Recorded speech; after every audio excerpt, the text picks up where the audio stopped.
live. Live. We're live. We're live. We're back with the Giving Back TV podcast. Been a while, buddy. It has been a while. I know. We Colin both... Tordale. Aaron Throckmorton. The one and only. Change of venue this time, actually. We got the same backdrops, but we change up where we film. We've actually filmed in, well, technically 3 different locations, 2 in your place, 1 in mine. Yeah, so we are at the international headquarters of Giving Back TV and True Flight Adventures. That's right. We are here in the headquarters. In the headquarters. Yeah, all the employees, we gave the day off.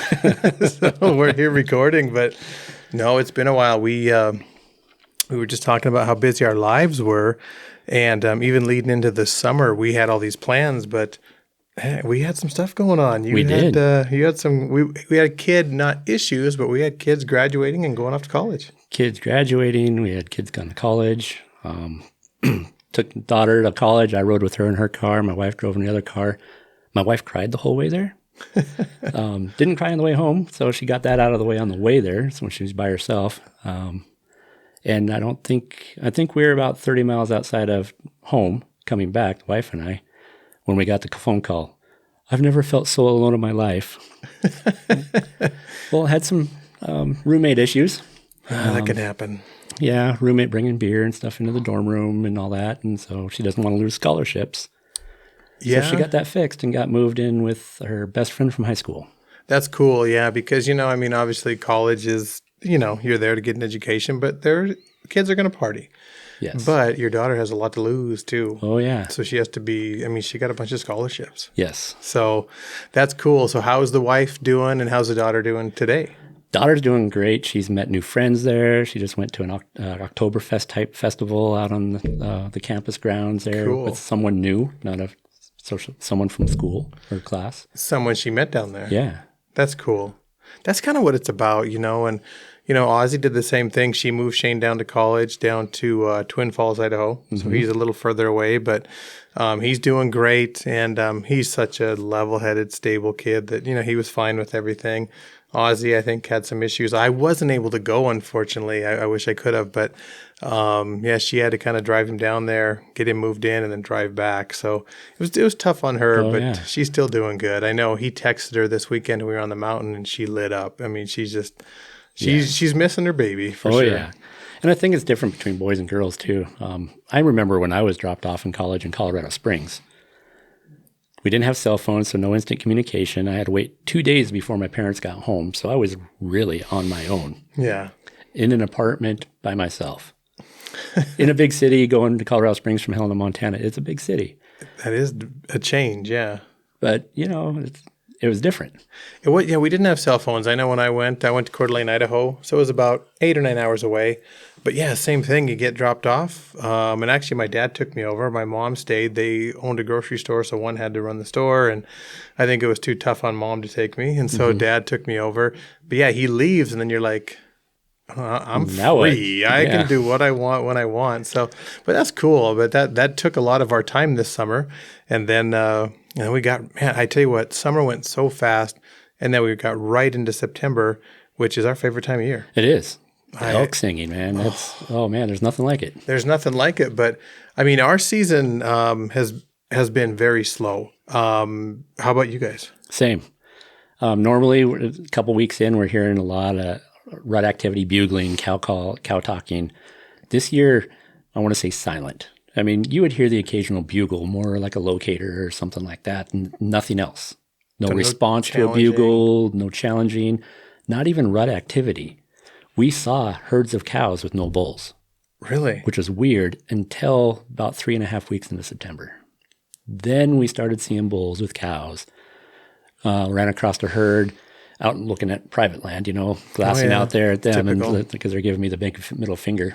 But I went in the spring and that bull is peeing in there, rolling around, doing rut activity. I was like, oh, finally we're getting there. Yeah. Which is half the fun. Yes. Even if you don't kill an elk, having that rut activity. So you guys did get into some, though. We did. Just a few weeks ago, early morning, we're walking in down a fence line of some public land, bordering private land, to get in where we know they cross quite often. And we heard noise behind us. was like, what the heck is that? It sounds like something walking. Sure enough, 60 yards behind us, we hear barbed wire fence. The first cow crossed over to private. Jumping. So then, we tried sneaking back a little bit, and then we could see him. So we just kind of hit a little bit, and more herd. Then the bull jumped. He was a nice little 5-point. Not little. He was a pretty decent sized 5-point. But this calf didn't want to cross. So it comes running down the fence line right toward us, and I think it got 5 feet from me, and I'm like walking toward me, and I had to tip my bow up so my arrow didn't stick it in the nose. It was that close. It was that close, and looked at me and just turned around and went back down the fence line a little bit. Tried to jump it. Horrible attempt at jumping. Did it get stuck? Landed right on top of the fence. Sat there for a second, then it flopped back on its back. Back leg stuck. Mom at this point is barking at it, running toward us. Really? And I'm like, I have to stop hunting and go play rescue elk with a pissed off mama. Yeah. Well, lucky enough, he thrashed enough that it got his back leg out, jumped up, ran down the fence line, 3 more attempts before he got over. He needs more jumping lessons. It's fun to watch those little ones try and jump that, but thank God he didn't get caught. Yeah. That would have been a rodeo with that cow there. Oh, man. Yes. I mean, it's a rodeo. We came across that calf last year during rifle season in New Mexico, and Mama left. She saw us coming, and so she left. But even just to get the calf unstuck, that was an ordeal. Oh yeah, I bet. So, but you got into some anyway. We did. And then just after that, we kept going down the fence line, and elk were bugling up on the hillside. I saw bulls chasing other bulls, cows mewing. We did some cow calls. We got answers back. But public land hunting. There were other hunters in the area, and all of a sudden a cow just lifted her head and turned around, and the whole herd just left. Really? We're like, what the heck just happened? So then, we heard another bugle back behind us, so where the other hunters came in at, but still fun. It is. I mean, that's so fun. I mean, very different than what we experience this year. Where we hunt is normally full of elk. It's very tough to get into. It's about a 3-hour climb straight up. And there's elk on the side that we climb, but over the years, they've been moving further and further on the other side. And this year, we did not see one elk on the mountain. Not one. Wow. We looked down on private at the very bottom of the other side, and there was a lot of elk there. One of our biggest problems was all the beetle kill. We had all that pine beetle or whatever came through and killed all these trees. Now they're starting to fall. Mm-hmm. And the deadfall where we hunt is so bad that we can't even, all the trails are covered. And I really think that has changed the elk. Oh, yeah. I mean, for me to hike from the bottom of this one canyon that I like to go in during the rut and to climb out of it is about a 30-minute climb. It's steep. I did it last year and it was 2.5 hours. Wow. 2.5 hours. And it's just, I think that's what has happened in our area. And I was talking to some other people, on social media, all around the state of Montana. Everyone's saying the same thing, whether, no matter what mountain range you're in, that the deadfall has changed the elk patterns. Yeah. Do you guys have that over there? It changes their migratory routes. Yep. Yeah. Absolutely. Yeah, and that's been tough. And then you brought up the thing about public land. See, we're on public land too. We did see one other hunter one afternoon, and he looked exhausted. He was walking through the deadfall. And, oh, wow. But it is public land. I had a buddy, I was talking with him the other night. Him and his boys were out hunting, and they spotted some elk late one evening. And it was on public land. And so they left, came back in the next morning, and there was a truck parked there. And that's fine. You have other hunters there. Well, this kid in the truck got really upset with them and said this was his spot. This was his mountain. And my buddy said, well, it's public land, if you want to hunt together. And he was very accommodating. And this kid got really belligerent. And the kid said he wasn't even going to go hunting. So they hiked in, started to hunt. And then he started worrying about his vehicle. Yeah. He didn't know if the guy was going to do anything. Pretty soon he sees the guy hiking the other ridge. And they were watching some elk. And the guy walked right to the elk and spooked him just on purpose. Turned around, looked at him, and walked out. Wow. And I don't know if you guys are encountering that kind of stuff, but I hear stories of that all the time. Growing up over the years, we've driven to trailheads. Got there, there's 2, 3, maybe 7 vehicles parked there. We park and we hike in because we're talking thousands of acres right out here. Yeah. And we've even been there at the same time with somebody. Even just last year, we were hunting across the river from our cabin, And we got into some elk, and then we ran into some other hunters that were into the elk as well. Well, they're the neighbors too, but we sat and talked. Okay, if you guys come in this way, we'll go in this other way each morning, and maybe we can help each other out. Exactly. I mean, that's what we should be as hunters. We should be like that. I agree. But it's getting bad. I've talked to a lot of people that, I mean, I don't want to say we're older, but we are older. We're not in our 20s anymore. And there's a lot of people that are giving up hunting. They're just tired of dealing with, like you say, very disrespectful hunters. And it's taking the fun out of it. Absolutely. You read some of the Facebook groups and people like, if you show up with a truck there in the trailhead, you have to leave. Why? It's public land. It's like public you said land. About your friend, right? And then you get these comments in there like, oh, cut their valve stems. Yeah, I've seen that too. Really? So now you're going to destroy someone else's property?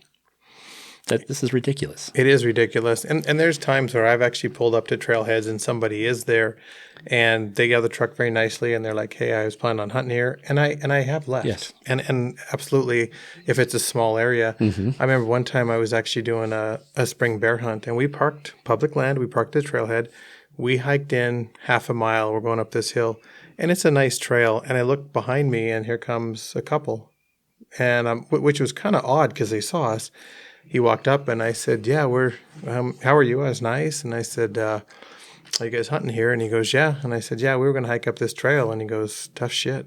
I'm going.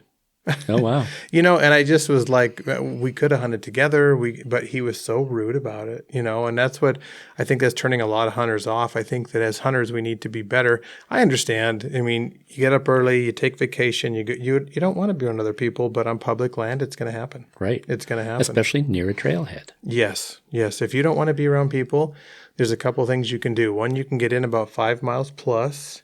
Yes. 2, you can go on a guided hunt. Right. That's usually what you do. And I've had a lot of do-it-yourself guys call me saying, man, I love hunting elk.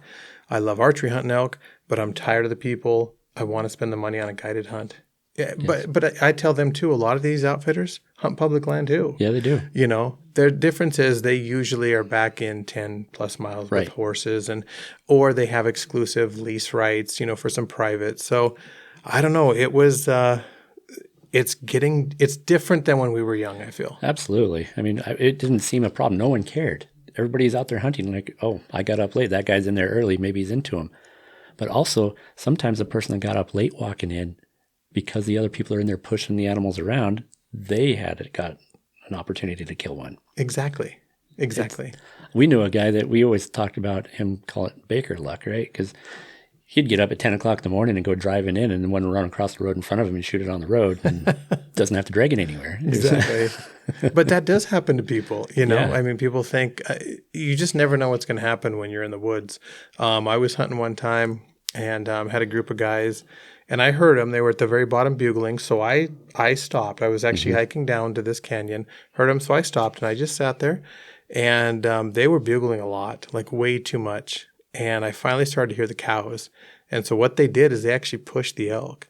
And so I went back up around and I just sat on this saddle and the whole herd came through. I mean, these cows were crossing at 20 yards and I could hear the bull bugling constantly. He was trying to keep his cows together. And that sucker, he crossed 100 yards below me. He was the only elk that didn't come through that saddle. But in that situation, I kind of used those guys to my advantage. They were bugling too much and they pushed him. So I just sat and waited. So, yeah, this was not our best elk season this year at all. No. Even online in different groups, people talking, elk are screaming where we're at. I'm like, well, where is that? Because the majority of everybody, especially on the Montana groups, were saying they're quiet this year. Yeah. And that's what we experienced. We heard wolves. We come across a bear kill. All sorts of different things, but those weren't the only contributors. I think some of it played with, we had 2 full moons in September. So maybe the latter one really got the cows and estrus. Yeah.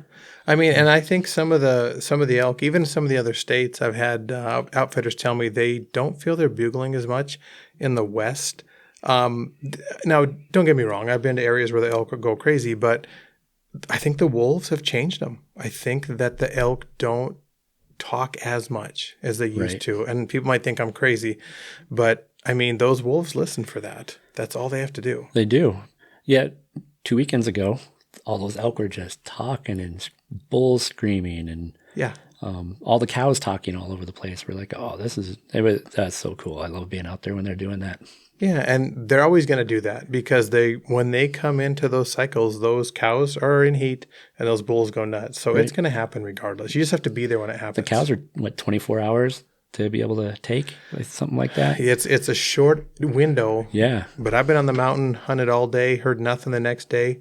It's constant bugling. The day after, it's nothing. So sometimes you have to time it just right. But usually you can get them to talk. But yeah, this year for us, it was different. Like I say, Montana, I think all across the state, this deadfall and this beetle kill is changing elk hunting.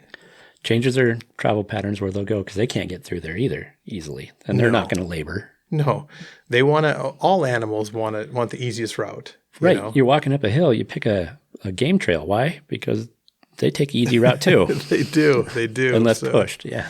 So no, I mean it was still fun getting out there. I mean we spent some time on the mountain, camped out, and we put some miles on the boots. It just wasn't a good year, but like you say, it's always a good year to get out there. Mm-hmm. If you guys are encountering that, if you're having problem getting into elk, give us a call. We have a lot of outfitters all across the West that specialize in elk and archery elk, from Montana to Wyoming to New Mexico, Idaho, everywhere. And so we can help you with that if you're tired of doing public land hunting.